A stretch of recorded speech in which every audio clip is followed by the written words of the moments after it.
Section 2.5 is about number types in Java. And so numbers are different than objects. And so what that means is numbers like int my number equals 10.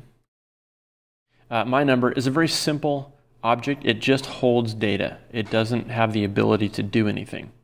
A string is an object, and it has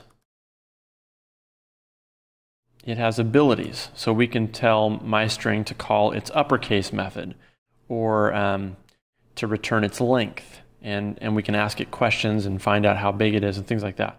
But integers, numbers, are simple. They don't have any methods attached to them. So they're referred to as primitive types as opposed to objects. So just keep that in mind. If you want to use numbers that are whole numbers, like 10 or 5 or 3, you should use the int type. If you want to use numbers that contain a decimal place, you should use the double type.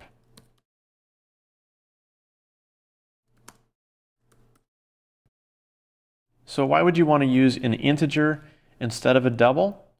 Well, integers are handled more quickly by the processor, and they can only be whole numbers. Anytime you're trying to represent something that can't be split into pieces, then you should use a whole number. And so the book example for that was a string. A string has a certain number of characters in it, but it can't have half a character or 0.6 of a character. It only has a certain number of characters. And so that's a whole number, and that's a great example of why, in that case, you would always want to use an integer. Okay? For anything that could be divided and end up with a fraction, make sure you're using double. If you were to try to divide two numbers and you were using integers, there's rounding problems, and so the computer may not actually round the number correctly if you're using integers, and that can lead to errors. So if you're going to be have any chance of a remainder or a fraction being a result, you should use a double to make sure you don't lose out on any remainders or fractions. It is possible to use like scientific notation when using Java programming, and so you can set up a number to do that.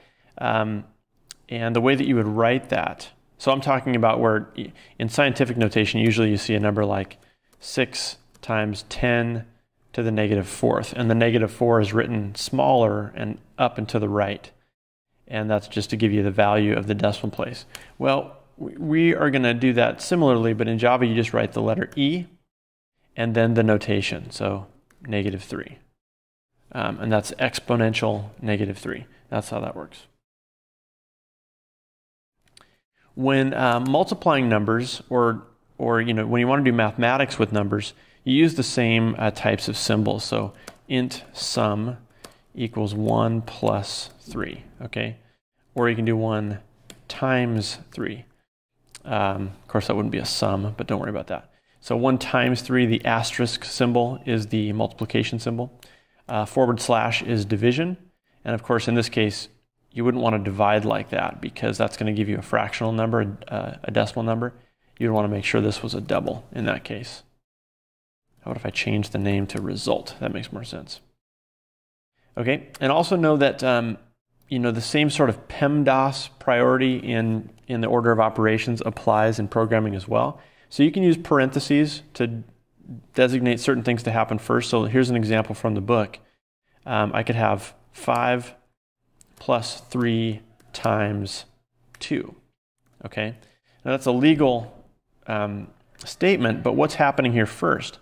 Multiplication binds more strongly than addition, and so the computer takes 3 times 2 first, gets a 6, and adds that to 5 for a result of 11.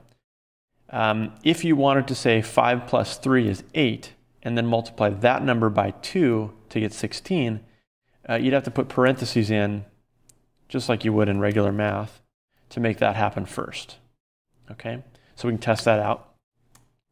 System.out.println result. Okay, we can run this, and we get 16. If I take away the parentheses, we should get 11. And there you go. And if I make this an int instead of a decimal, you should get 11 without the 0.0. Perfect. Okay, that's it for section 2.5. You should be able to answer the self-check questions on page 44.